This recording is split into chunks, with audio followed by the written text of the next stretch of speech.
The quantum relay hummed to life after 30 years of silence, its crystalline core pulsing with alien frequencies that made the technicians step back in surprise.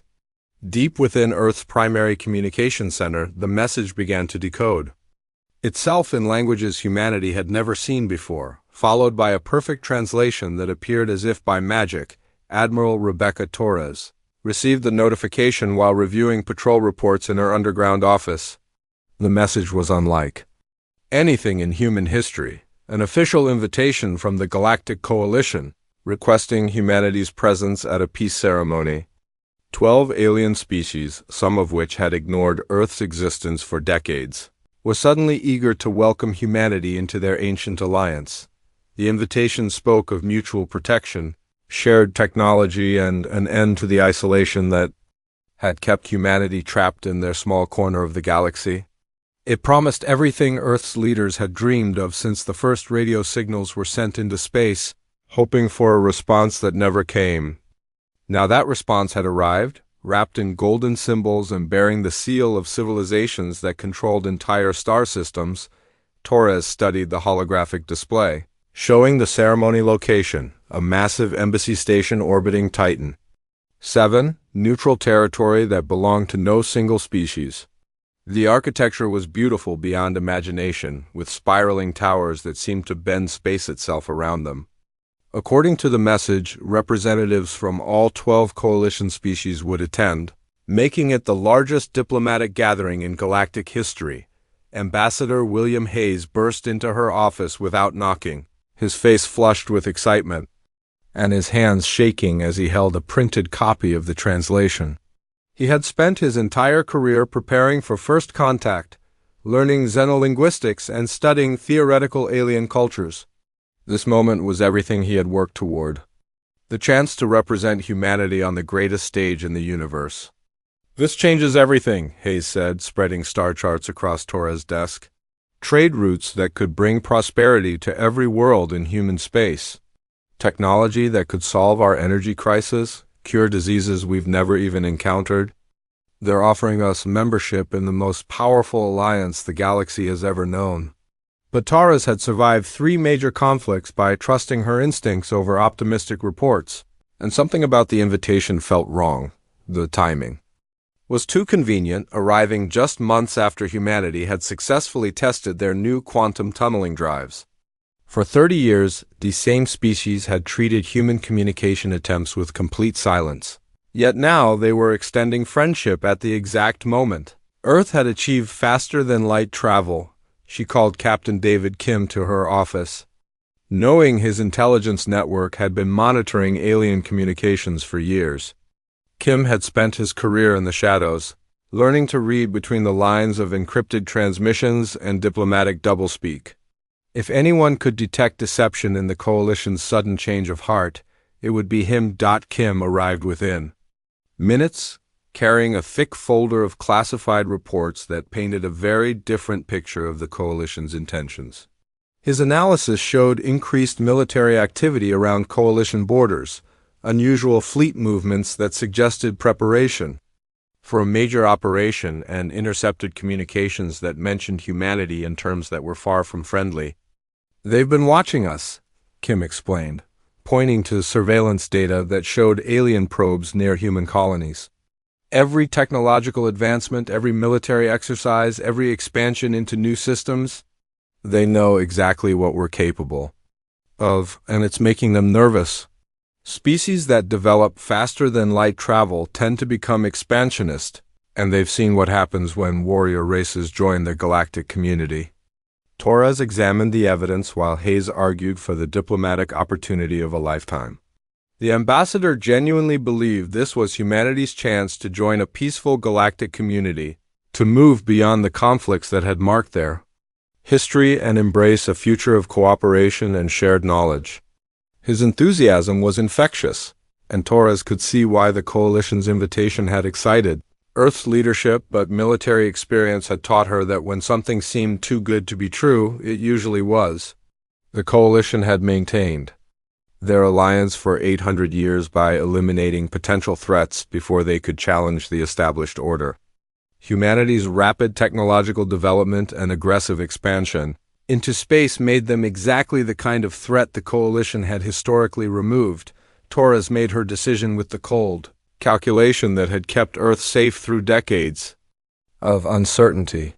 If the Coalition wanted to meet humanity, they would meet all of it, not just the diplomatic representatives they expected, but the full military might of a species that had learned to fight for everything they achieved. The orders went out through encrypted channels to fleet commanders across human space. Prepare for immediate deployment, maximum stealth protocols, full combat readiness. The diplomatic mission would proceed as planned, with Ambassador Hayes and his team representing humanity's hopes for peace. But they would not travel alone into the dark dot within 72 hours. The largest fleet in human history was moving toward Titan VII on the surface. It appeared to be a modest diplomatic convoy, one ceremonial cruiser carrying the ambassadors, escorted by 6 frigates for protection. But hidden within the convoy's sensor shadow, cloaked dreadnoughts followed at careful distances, their weapons powered down but ready to activate at a moment's notice. Every ship in the fleet carried dual-purpose systems that could switch from diplomatic functions to combat operations within seconds. Communication arrays that could become targeting systems, sensor pallets that concealed missile launchers, cargo holds filled with Marines instead of trade goods. If the Coalition had prepared a trap, they would discover that humanity had prepared for that possibility as well. As the convoy approached Coalition space, Hayes practiced his speech about humanity's commitment to galactic peace while Torres reviewed tactical deployments from her hidden command center. Both were doing exactly what they had trained for, but only one of them expected to return home with their mission accomplished through words alone. The trap was waiting at Titan VII, but humanity was coming armed with more than just good intentions. Space around Titan VII buzzed with activity as dozens of alien vessels converged on the embassy station, each ship representing centuries of technological advancement and cultural evolution. The station itself defied human understanding of engineering, its crystalline structures twisting through dimensions that seemed to exist in multiple places simultaneously, connected by bridges of pure energy that sparkled like captured starlight. Ambassador Hayes pressed his face against the observation deck window as their shuttle approached the docking bay, overwhelmed by his first sight of true galactic civilization. Methane-breathing Valdari floated through the station's corridors in environmental suits that looked like works of art, while silicon-based Corvani moved in harmonic patterns that made the entire structure resonate with musical tones that could be heard through the hull. The diversity was staggering: aquatic species in mobile water tanks, energy beings that existed as controlled plasma within containment fields, and others so alien that human science had no categories for them. Each had achieved interstellar travel through different methods, developed unique technologies, and brought their own perspective to the galactic community that humanity was about to join. Hayes checked his ceremonial uniform one final time as the shuttle docked, knowing that every detail would be scrutinized by beings whose civilizations were ancient when Earth was still cooling from its formation. He carried with him not just the hopes of humanity, but samples of human art, music, and literature that would introduce Earth's culture to species that had never imagined such creativity could emerge from a world so young. The ceremony hall was vast enough to hold Earth's largest cities, its curved walls displaying real-time images of homeworlds from across the galaxy. Representatives from all 12 coalition species had arranged themselves in a perfect circle, with humanity's small delegation occupying what appeared to be the position of honor at the center. The symbolism was clear: humanity was being welcomed into the heart of galactic civilization. Valdari Prime Speaker floated at the head of the circle, her environmental suit shifting colors and patterns that indicated deep respect and ancient ceremony.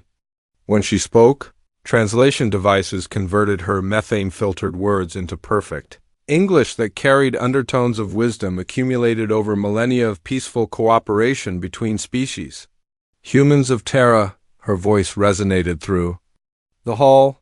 You come before us as representatives of a young species eager to learn the ways of peace. The peace accord has maintained stability across 12 star systems for 800 years, preventing the wars that once devastated entire civilizations. Today, you join this sacred trust and accept the responsibilities that come with membership in our community. The treaty itself was a work of art, inscribed on a crystalline tablet that seemed to contain entire libraries of legal precedent and diplomatic history. Its terms were everything humanity could have hoped for: mutual defense agreements that would protect Earth from hostile aliens, technology sharing that would advance human science by centuries, and trade agreements that would bring prosperity to every human world. Hayes stepped forward to sign the document, his hand steady despite the magnitude of the moment.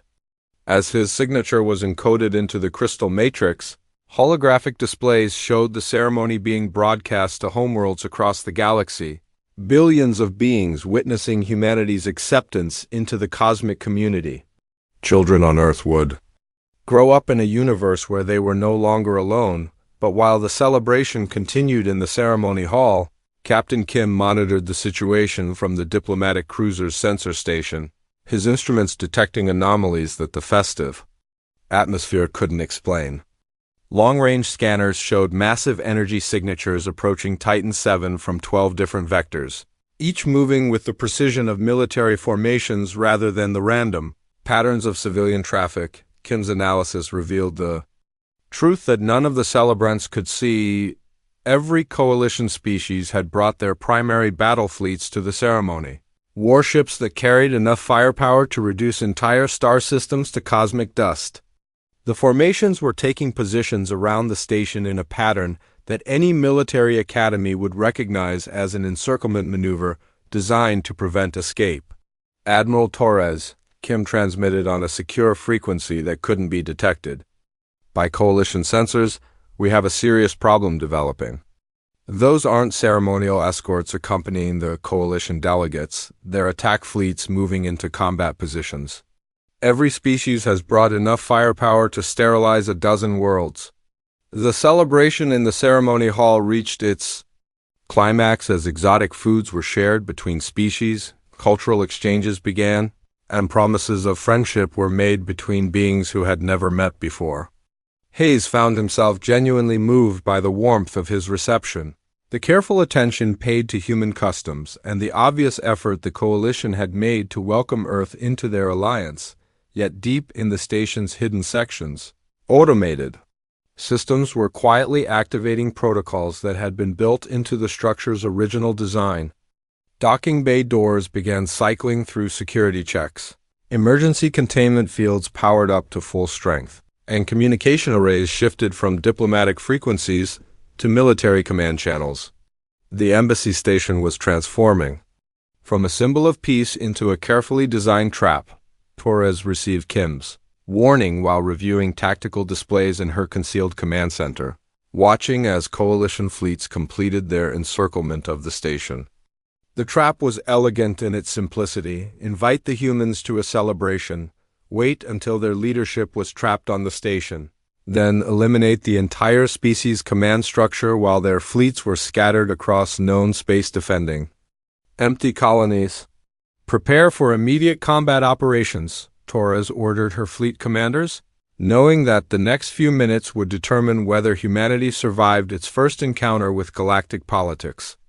All ships maintain stealth protocols until my signal. If they want to spring their trap, let's make sure they understand what they've actually caught. The coalition had spent months planning humanity's destruction, believing they faced a typical young species that would send their best diplomats while keeping their military forces safely at home. They had no idea that humans had learned long ago never to attend a party without bringing their own weapons, especially when the hosts had been ignoring their calls for 30 years. The transformation began without warning as Ambassador Hez finished thanking the coalition for their warm welcome to galactic civilization. Emergency lights bathed the ceremony hall in crimson as magnetic locks engaged on every exit ceiling. The human delegation inside with their alien hosts who were no longer bothering to maintain their friendly facades. Hayes spun around in confusion as the Voldari Prime Speaker's environmental suit shifted from ceremonial robes to combat armor, its surface hardening into plates designed to deflect energy weapons. The other coalition representatives were undergoing similar changes, revealing that their diplomatic attire had been military equipment all along, disguised to appear peaceful during the signing ceremony. "What is the meaning of this?" Hayes demanded, his diplomatic training keeping his voice steady despite the growing fear in his chest.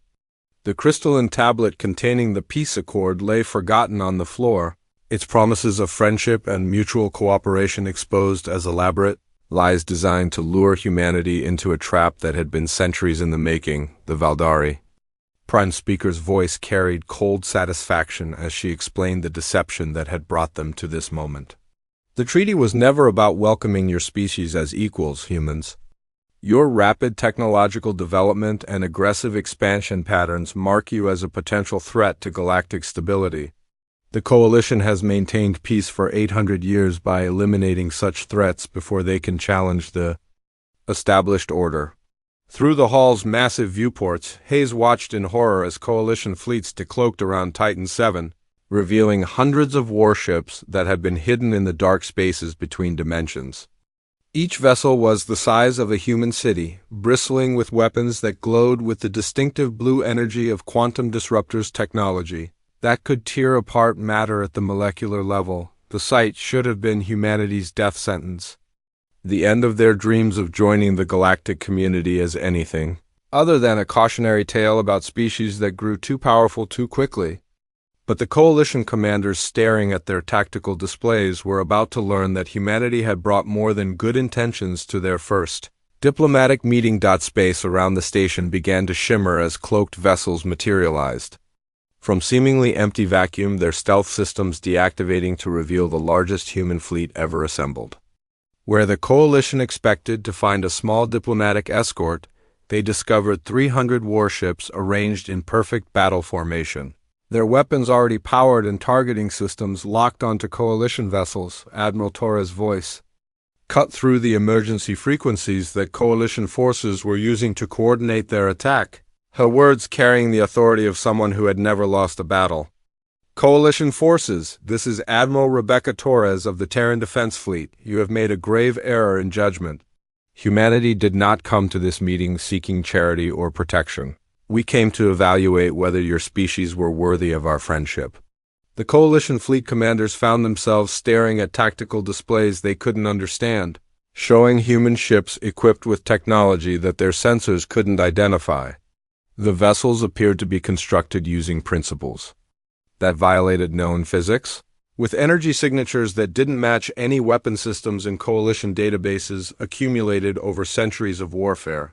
Captain Kim's intelligence briefing had been correct. The Coalition had grown complacent during 800 years of unchallenged dominance, fighting the same wars with the same weapons against species that used predictable tactics. They had never faced an enemy that had spent decades studying their communications, analyzing their technology and developing countermeasures for weapons they had never seen used in battle. Hayes received a secure transmission through his hidden communicator as Coalition guards moved to surround the human delegation. "Ambassador, get your people to Emergency Shelter Section 7 immediately. The Admiral is about to demonstrate why underestimating humanity is always a fatal mistake. This is going to get very loud, very quickly." The first Coalition shots came as Hayes led his team through maintenance corridors toward the shelter that intelligence operatives had identified during their reconnaissance of the station. Quantum disruptors lanced through space toward the human fleet, weapons that had conquered entire star systems and reduced proud civilizations to radioactive debris floating in the cosmic wind. The energy beams struck the lead human dreadnought and simply vanished, absorbed by defensive barriers that pulsed with power the Coalition had never encountered. Their most devastating weapons, refined through centuries of warfare and capable of cracking planets, had no effect whatsoever on shields that seemed to draw strength from the attacks themselves.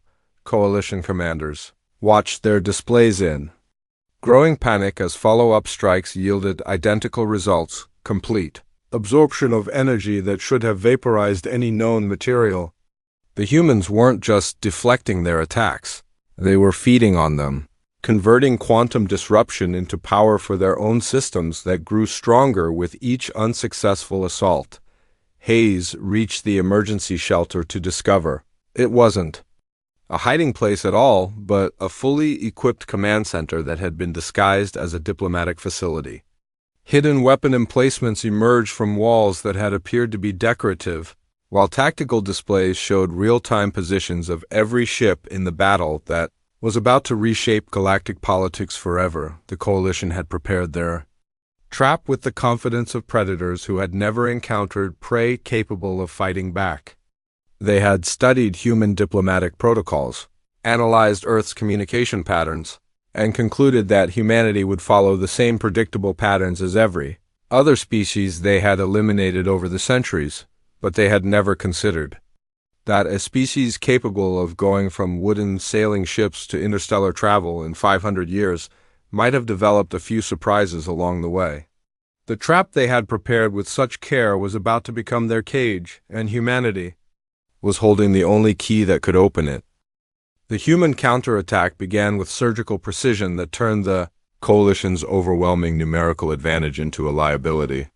Instead of the massive energy exchanges they expected, humanity's weapons released swarms of microscopic machines that moved through space like living clouds, each individual unit no larger than a grain of sand, but collectively capable of dismantling entire STARS-HIPS. Coalition hull armor that had withstood quantum disruptors for centuries began dissolving as the nanobots carved through molecular bonds with programmed efficiency.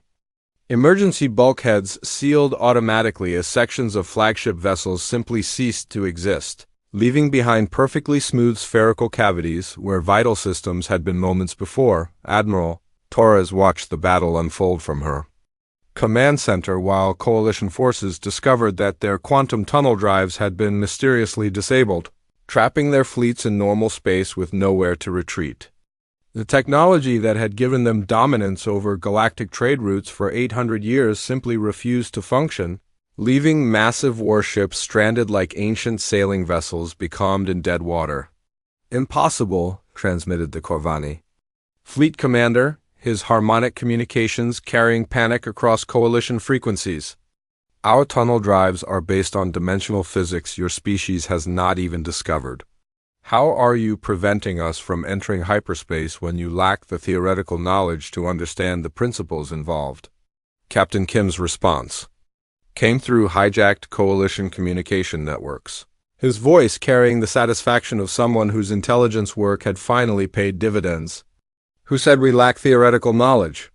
We have been intercepting your transmissions for decades, learning your science, studying your technology, and improving on designs you considered perfected centuries ago." The revelation sent shockwaves through Coalition command structures as they realized the extent of humanity's deception. While they had ignored Earth's communication attempts and dismissed humans as a primitive species, those same humans had been systematically infiltrating their networks and stealing the technological secrets that formed the foundation of galactic civilization. But the real surprise came when Coalition forces attempted to use their superior numbers to overwhelm individual human ships through concentrated fire. Kinetic projectiles traveling at significant fractions of light speed punched through energy shields that had never been designed to stop simple matter moving at velocities that turn mass into the most devastating weapon in the universe. The physics were elementary: accelerate a piece of metal to 90% of light speed and it carried more destructive potential than antimatter warheads. Coalition defensive systems had been optimized to deflect energy beams and exotic particles, but they were helpless against attacks that used the fundamental laws of motion as weapons of mass destruction. Valdari command ships found their quantum armor useless as human projectiles passed through their shields like they weren't there, creating destruction that followed predictable mathematical principles rather than the complex energy interactions their defenses had been designed to counter. Simple kinetic weapons were proving more effective than 8 centuries of military innovation on Titan VII Ambassador Hayes coordinated with resistance cells that had infiltrated the station during the diplomatic preparations, revealing that humanity's intelligence network had been more thorough than anyone suspected. Emergency shelters transformed into command centers, maintenance tunnels became supply routes, and diplomatic quarters revealed hidden weapon caches that turned the station into a fortress under human control. Coalition security forces found themselves fighting battles in corridors they thought they knew, against enemies who seemed to understand the station's layout better than its original designers. Human operatives moved through sections that should have been impossible to access, using maintenance systems and emergency protocols that had been programmed by species who never imagined their own technology being turned against them, the Valdari. Prime Speaker's environmental suit had been damaged during the initial fighting, forcing her to communicate through basic translation systems that stripped away the pompous rhetoric her species used to intimidate younger civilizations. You could destroy us completely if you wished. Why are you holding back when you have achieved total tactical superiority? Tora's response came through the station's communication system, her words broadcast to every coalition commander simultaneously, because that is not who humanity chooses to be. We have fought plenty of wars throughout our history, but we learned that the best victory is one that does not require the complete destruction of your enemies. We would rather convert opponents into allies than create martyrs from their corpses. The battle had lasted 6 hours, but the outcome had been decided in the first 30 minutes when coalition forces realized their weapons were ineffective and their escape routes had been cut off. What followed was not the glorious last stand they had expected, but a systematic demonstration of human technological superiority that left their fleets crippled but not destroyed. Coalition survivors found themselves being rescued by the same human ships that had defeated them, their crews, receiving medical attention from enemy medics who treated wounds without regard for species or allegiance. It was a level of compassion that none of them had expected from a race they had planned to exterminate, and it forced them to reconsider everything they thought they knew about the galaxy's newest players. Hayes emerged from the station's depths to find coalition representatives waiting in the ceremony hall, no longer the confident predators who had sprung their trap, but the defeated remnants of civilizations that had learned a hard lesson about the dangers of underestimating unknown opponents. The shattered crystalline tablet containing the false peace treaty lay forgotten on the floor, its lies exposed but its promise of cooperation about to be reborn under very different terms. The negotiations took place in the same ceremony hall where the coalition had attempted to execute their trap, but the power dynamics had shifted completely. Representatives from 12 species sat around a circular table, their earlier arrogance replaced by the hollow expressions of civilizations. Forced to confront their own mortality for the first time in centuries, Ambassador Hayes studied the assembled delegates while Admiral Torres entered with her senior staff, their presence a reminder that humanity's diplomatic overtures were backed by military capabilities that had proven superior to anything the galaxy had seen before. The balance of power had changed permanently, and everyone in the room understood the implications of that transformation. The Valdari Prime Speaker's damaged environmental suit forced her to rely on basic translation equipment that stripped away the elaborate rhetoric her species typically used to dominate negotiations. Her words carried none of their usual authority as she addressed the humans who had destroyed 800 years of coalition supremacy in a single afternoon. "You possess the power to exterminate our entire alliance," she said, her voice carrying genuine confusion. "Your weapons proved capable of reducing our fleets to scrap metal and our stations to floating debris. Yet you chose to disable rather than destroy, to capture rather than kill.